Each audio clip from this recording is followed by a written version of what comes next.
வணக்கம் மாணவர்களே. நாம் இன்றைக்கு இந்த காணொளியில் என்ன பார்க்க போகிறோம் அப்படின்னா 11ஆம் வகுப்பு பொதுத் தேர்வு மார்ச் 2024 பொதுத்தமிழ் விடை குறிப்புகள் தான் நாம் பார்த்துக்கிட்டு வரோம். அப்படி தானே? நாம் 1லிருந்து 38 வரை உள்ள கேள்விக்கான பதிலை நாம் ஏற்கனவே பார்த்துட்டோம். இனி இந்த காணொளியில் 39வது கேள்வியிலிருந்து பதில்களை பார்க்கலாம். வாங்க. சரி, பார்க்கலாமா? சொற்பொருள் பின்வரு நிலையணி. இதில் அணி விளக்கம் எழுதணும், சான்று எழுதணும், அணி பொருத்தம் எழுதணும். ஃபஸ்ட்டு அணி இலக்கணம் என்னன்னு சொல்லாமா?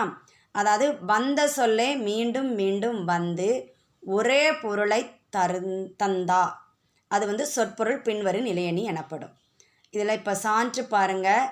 வினைவழியும் தன்வழியும் மாற்றான் வழியும் துணை வழியும் தூக்கி செயல். இதில் வலி அப்படின்னு சொல்லி வந்திருக்கா. அந்த சொல் மீண்டும் மீண்டும் வந்து வலிமை அப்படிங்கிற ஒரே பொருளை தருவதனால இது சொற்பொருள் பின்வரு நிலையணி ஆகும். இதுதான் அணி பொருத்தம். சரி, புரிஞ்சிருச்சா? அடுத்து போகலாமா? அவங்க ஒரு பாட்டு கொடுத்துருக்காங்க. அது என்ன அணி அப்படின்னு சொல்லி நம்ம எழுதணும். பாருங்கள்.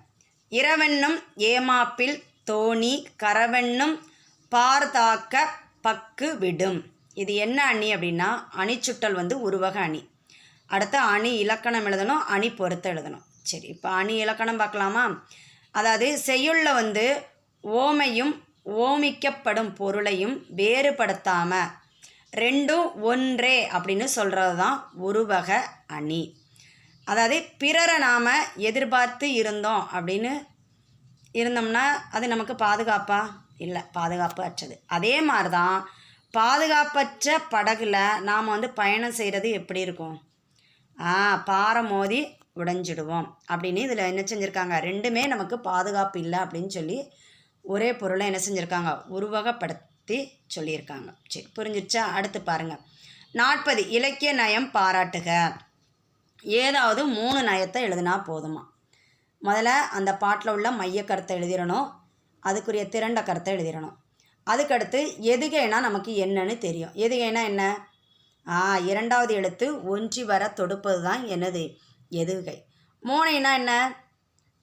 ஒன்று அடிதோறும் அல்லனா சீர்தோறும் முதல் எழுத்து ஒன்றி வருவதான் என்னது? மோனை. சரி, இயல்புனா என்ன? அந்த அடிதோறும் கடைசி சீரோ அல்லனா அசையோ அல்லனா எழுத்தோ ஒன்றி வருவதான் என்னது? இயல்பு தொடை. முரண்னா என்ன? எதிர்ச்சொல்லாக வர்றதான் என்னது? முரண். அப்போ இதில் ஏதாவது 3 நயங்கள் எழுதியிருந்தீங்கனாலே உங்களுக்கு என்னது? முழு மதிப்பெண்கள் கொடுத்துருவாங்க.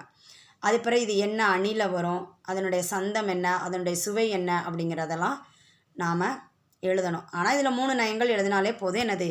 முழு மதிப்பெண்கள் கொடுத்துருவாங்க. அப்போ உங்களுக்கு நல்லா தெரிஞ்சது என்னெல்லாம் இருக்கும்? எதிகை, மோனை தெரியும், இயல்பு தெரியும், முரண் தெரியும். சரியா? இதை மட்டும் நீங்கள் எழுதுங்க. அடுத்து பாருங்கள். 41 பழமொழியை வாழ்க்கை நிகழ்வோடு தொடர்பு படுத்தி எழுதுக. சிறு துரும்பும் பல்குத்த உதவும். இன்னொன்று கொடுத்துருக்காங்க. வினை விதைத்தவன் வினை அறுப்பான், திணை விதைத்தவன் திணை அறுப்பான். இதுக்கு ரெண்டுக்கும் ஃபஸ்ட்டு பழமொழியோட விளக்கம் இருக்கணும். வாழ்க்கை நிகழ்வு கதை எப்படி? உங்களுடைய சொந்த உரைநடையில் எழுத்துப்பிழை இல்லாமல் நீங்கள் என்ன செய்யுங்க? தெளிவாக எழுதிக்கோங்க. சரியா? அடுத்து பாருங்கள். 42 அதாவது இதில் தா அப்படின்னு சொல்லி ஒரு வேர்ச்சொல் கொடுத்துருக்காங்க. அதுக்கு நம்ம என்னெல்லாம் எழுதணும்னா வினை முற்று எழுதணும், வினை எச்சம் எழுதணும், பெயரெச்சம் எழுதணும், வினையால் அணையும் பெயர் இப்படி எழுதணும். இப்போ தா அப்படிங்கிறது வேர்ச்சொல் தானே? சரி, இருக்குது. அப்போ வினை முற்றுனா என்ன? தந்தான், அது முற்று பெற்றது. வினை எச்சம் எதில் முடியும்? விகுதி ஊல முடியும். அப்போ என்னது வரும்? தந்து. சரி, பெயரச்சம் ஆங்கிற விகுதியில் முடியும். அப்போ தந்த. வினையால் அணையும் பெயர் என்ன விகுதியில் முடியும்? அர் அண்ணா அன் அப்படிங்கிற விகுதியில் முடியும். அப்போ தந்தவன் தந்தவர். சரியா? அந்த விகுதியை நீங்கள் கரெக்டாக எழுதிட்டீங்க அப்படின்னாலே இதுக்கு என்னது? முழு மதிப்பெண்கள் கொடுத்துருவாங்க. சரியா? அந்த விகுதிப்படி நீங்கள் எழுதிருங்க எல்லாமே. சரி, 43 தமிழாக்கம் தருக. என்னெல்லாம் கொடுத்துருக்காங்க? மின்னுவதெல்லாம் பொன்னல்ல, தன்கையே தனக்கு உதவி, பழிக்கு பழி, வருமுன் காப்பதே சிறந்தது, அல்லது வெள்ளம் வருமுன்னே அணை போடு. சரியா? சரி, ஓகே. இப்போ இந்த கேள்விலாம் உங்களுக்கு நல்லா புரிஞ்சிருக்கும்னு நினைக்கிறேன். அணி வந்து நல்லா படிச்சுக்கோங்க. ஏதாவது ஒரு அணி உங்களுக்கு 4 மதிப்பெண்களில் கட்டாயம் வந்து வரும். சரியா? மீண்டும் அடுத்த காணொளியில் நான் உங்களை சந்திக்கிறேன்.